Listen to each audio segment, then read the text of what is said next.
Bismillahirrahmanirrahim. Assalamualaikum warahmatullahi wabarakatuh. Alhamdulillahirrahmanirrahim. Wassalatu wassalamu ala asrofil anbiya'i wal mursalin wa ala alihi wa sahbihi ajmain amma ba'du.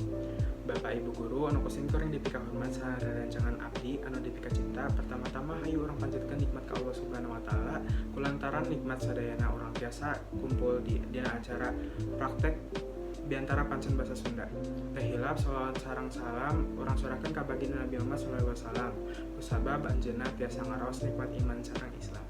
Mudah-mudahan urang sadayana tiasa kaasup ka umatna, amin ya rabbal alamin. Sampurasun tepangkeun wasta abdi Erza Raditya ti kelas 11 MIPA 4. Hadirin sadayana, dina dinten ieu simkuring bade ngadugikeun biantara ngeunaan pentingna atikan karakter diajar di sakola. Dina zaman ieu pendidikan karakter teh penting pisan. Kusabab kamajuan teknologi seueur murangkali dipangaruhan ku lingkungan sakurilingna. Setiap manusia teh tos dibekelan karakter tina anjeunna ngalahir. Tapi potensi eta teh kedah teras digali kusabab karakter arurang sawaktu-waktu tiasa berubah. Keluarga jadi wahana unggaran sareng utama pikeun atikan karakter barudak. Tapi kersababaraha keluarga teh aya anu sepuhna kegiatan sareng jadwalna padat. Jadi atikan karakter teh kudu diajar di sekolah.